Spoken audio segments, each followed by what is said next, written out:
রহমানের ফেরা কিংবা না ফেরা প্রভাব ফেলবে না ভোটে, বললেন আমির খসরু।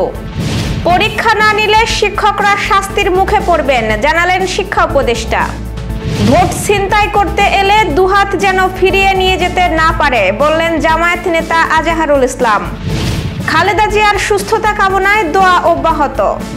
15 জেলায় প্রচন্ড ঠান্ডা নিয়ে সতর্কতা আবহাওয়া অবজারভেশন টিমের। দর্শক, গ্রামের কাগজের সকালের খবরে আপনাকে স্বাগত। শুনছিলেন প্রধান শিরোনাম, এছাড়াও রয়েছে রাশিফল। এবার চলুন যাওয়া যাক মূল আয়োজনে। বিএনপির ভারপ্রাপ্ত চেয়ারম্যান তারেক রহমানের দেশে ফেরার সিদ্ধান্ত একান্তই ব্যক্তিগত ও পারিবারিক। তার দেশে ফেরা কিংবা না ফেরা নিয়ে নির্বাচনে কোনো প্রভাব ফেলবে না বলে মন্তব্য করেছেন দলটির স্থায়ী কমিটির সদস্য আমির খসরু মাহমুদ চৌধুরী। দ্য বাংলাদেশ ডায়ালগ আয়োজিত ফিউচার বাংলাদেশ চ্যালেঞ্জ এক সেমিনারে একথা বলেন তিনি বলেন, তারেক রহমানের দেশে ফেরা নিয়ে অনেকে অতি আগ্রহ প্রকাশ করছে, এটির প্রয়োজন নেই। এই বিষয়ে এর মধ্যেই তিনি একটি বিবৃতি দিয়েছেন। বিএনপির এই নেতা আরো বলেন, খালেদা জিয়ার প্রতি মানুষের ভালোবাসা দেখলেই বোঝা যায় তিনি দেশ ও গণতন্ত্রের জন্য কি করেছেন। একজন রাজনীতিবিদের জন্য এর চেয়ে বেশি চাওয়ার কিছু থাকে না। বিএনপি মানুষের আস্থা নিয়ে রাজনীতি করে, আগামী দিনেও তা প্রমাণিত হবে বলে উল্লেখ করেন তিনি। দেশের বিভিন্ন স্থানে মাধ্যমিক বিদ্যালয়ের শিক্ষকরা কোমলমতি শিক্ষার্থীদের পরীক্ষা বন্ধ করে যে সিদ্ধান্ত নিয়েছেন তা সরকারি কর্মচারী বিধি লঙ্ঘনের শামিল বলে জানিয়েছেন শিক্ষা উপদেষ্টা অধ্যাপক ডক্টর সি.আর. আবরার। তিনি সতর্ক করে বলেছেন, এই ধরনের সিদ্ধান্তের কারণে সংশ্লিষ্ট শিক্ষকদের শাস্তির মুখোমুখি হতে হবে। বাংলাদেশ সংবাদ সংস্থাকে দেওয়া এক সাক্ষাৎকারে তিনি এসব কথা বলেছেন। ডক্টর সি.আর. আবরার বলেন, মাধ্যমিক বিদ্যালয়ের শিক্ষকরা আন্দোলনের নামে যা করছে তা সরকারি আচরণবিধি লঙ্ঘনের শামিল। সরকারি আচরণবিধি লঙ্ঘনের জন্য আপনাদের কিন্তু তৈরি থাকতে হবে। এখানে সরকার একেবারে দৃঢ়ভাবে তার অবস্থান জানিয়ে দিয়েছে। আমরা অবশ্যই মনে করি যে বার্ষিক পরীক্ষা নিয়ে মাধ্যমিক বিদ্যালয়ের শিক্ষকরা যে অবস্থান নিয়েছেন, যেমন অনেক স্কুলে পরীক্ষা হয়েছে আবার অনেক স্কুলে হয়নি, এটা একেবারেই অনভিপ্রেত একটি ঘটনা। তিনি বলেন, এটা অন্যায় যে তারা নবম গ্রেডে আসতে চাচ্ছেন, কারণ চাকরি যখন নিয়েছিলেন তারা জানতেন তারা দশম গ্রেডে থাকবেন। সেখান থেকে নবম গ্রেডের এই দাবি, এটা তাদের চাকরির শর্তের মধ্যে মোটেই ছিল না। সুতরাং এই একটা অন্যায্য ও অন্যায় দাবি। আর দ্বিতীয় হচ্ছে, নবম গ্রেডে বিসিএস অ্যাডমিন ক্যাডাররা আসেন, কাজেই এটা এককভাবে তাদের সঙ্গে সমাধানের কোনো বিষয় না। এটা হচ্ছে আন্তঃমন্ত্রণালয়ের বিষয়। এই পদে যে কেউ হুট করে চাইলেই যেতে পারে না। নিজ দলের কর্মীদের উদ্দেশ্যে জামায়াতে ইসলামীর নায়েবে আমির এটিএম আজাহারুল ইসলাম বলেছেন, আপনারা প্রত্যেকটি ভোট কেন্দ্রে পাহারা দেবেন, ভোট চুরি ডাকাতির জন্য নয়।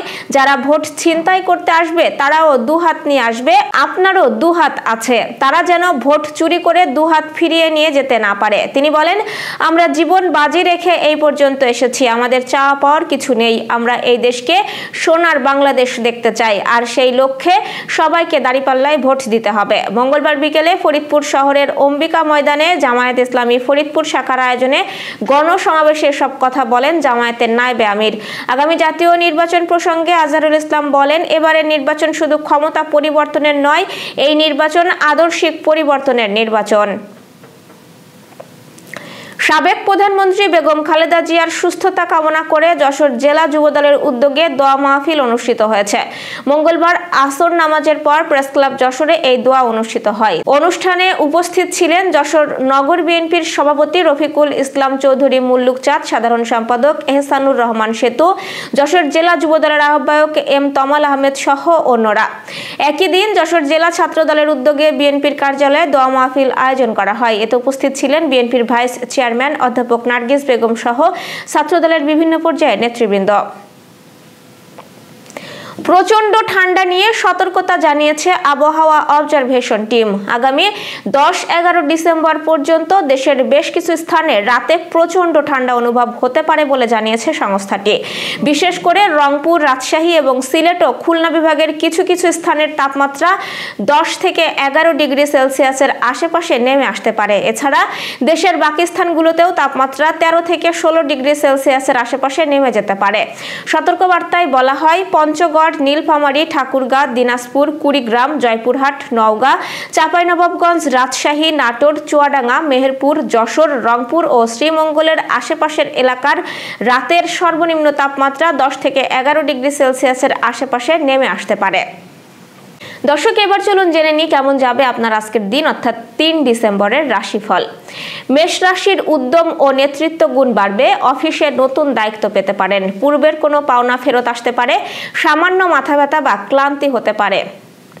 বৃষ রাশির স্থির ও ধৈর্যশীল মনোভাবের কারণে গুরুত্বপূর্ণ কাজে সাফল্য মিলবে, জমি বাড়ি বা দীর্ঘমেয়াদী বিনিয়োগে লাভবান হতে পারেন। পরিবারের সাথে সময় কাটালে মানসিক শান্তি পাবেন, ঘুমের সমস্যা একটু বাড়তে পারে। মিথুন রাশির যোগাযোগ, মিডিয়া, মার্কেটিং বা অনলাইন সংক্রান্ত কাজে সাফল্য নিশ্চিত। হঠাৎ কিছু খরচ আসবে, তবে আয়ের সুযোগও তৈরি হবে। নতুন পরিচয় আপনাকে আনন্দ দেবে, প্রেমে অগ্রগতি হতে পারে। কর্কট রাশির কাজের চাপ কিছুটা বেশি মনে হবে, পরিকল্পনা ছাড়া এগোলে ভুল হতে পারে। পরিবারের ছোটখাটো মনোমালিন্য হতে পারে, ধৈর্য রাখুন। পেটের সমস্যা বা গ্যাসের প্রবণতা বাড়তে পারে। সিংহ রাশির নেতৃত্বের সুযোগ পাবেন, নতুন আয়ের উৎস মিলতে পারে। ব্যবসায়ে লাভজনক সিদ্ধান্ত নেবেন। শরীরে প্রাণশক্তি বেশি থাকবে, তবে অতিরিক্ত গরম খাবার এড়িয়ে চলুন। কন্যা রাশির অফিসে কিছু ভুল বোঝাবুঝি হতে পারে, সতর্কভাবে যোগাযোগ করুন। আর্থিক বিষয়ে কোনো সিদ্ধান্ত নেওয়ার আগে ভেবে নিন। সামাজিক মাধ্যমে কারোর সাথে ভুল বোঝাবুঝি তৈরি হতে পারে এবং মানসিক চাপ বাড়তে পারে। তুলা রাশি দলগত কাজে এগিয়ে যাবেন, সহকর্মীদের সহায়তা মিলবে। ছোটখাটো আয় বাড়তে পারে, ত্বকের সমস্যা বা অ্যালার্জি দেখা দিতে পারে। বৃশ্চিক রাশির গুরুত্বপূর্ণ প্রকল্পে সাফল্য মিলবে, বড় সিদ্ধান্ত নেওয়া যেতে পারে। দাম্পত্য সম্পর্কে স্বস্তি ফিরবে, পুরানো ভুল বোঝাবুঝি মিটে যাবে এবং চোখের যত্ন নিন। ধনুরাশির উচ্চশিক্ষা, গবেষণা বা বিদেশ সংক্রান্ত কাজে অগ্রগতি নিশ্চিত। অর্থপ্রাপ্তির সম্ভাবনা কম হলেও ব্যয় নিয়ন্ত্রণে থাকবে। দূরে থাকা প্রিয়জনের সাথে গভীর যোগাযোগ হবে। ভ্রমণে সতর্ক থাকুন, ক্লান্তি আসতে পারে। মকর রাশির অতীতের জটিলতা দূর হতে শুরু করবে, গুরুত্বপূর্ণ চুক্তি সফল হতে পারে। আবেগ নিয়ন্ত্রণে রাখুন, ব্লাড প্রেশার বা মানসিক চাপ বাড়তে পারে। কুম্ভ রাশির ব্যবসায়ে নতুন সুযোগ আসবে, তবে অংশীদারিত্বে সতর্কতা প্রয়োজন। আয় বাড়বে, বিশেষ করে সহযোগী বা পার্টনারের মাধ্যমে। দাম্পত্য বা প্রেমে কথা বলার সময় সতর্কতা জরুরি। মীন রাশির কাজে মনোযোগ বাড়বে, অসমাপ্ত কাজ শেষ হবে। খরচ বাড়বে, তবে প্রয়োজনীয় খরচ বেশি হবে। সর্দি, জ্বর বা হালকা সংক্রমণ হতে পারে, সতর্ক থাকুন।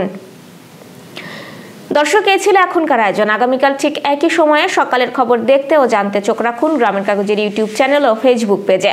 আর প্রতিদিনের খবরের আপডেট পেতে গ্রামের কাগজের ইউটিউব চ্যানেল সাবস্ক্রাইব এবং ফেসবুক পেজ ফলো করে রাখতে ভুলবেন না। আমাদের পরবর্তী খবর দেখুন বেলা 2:30টায়। শুভ বিদায়।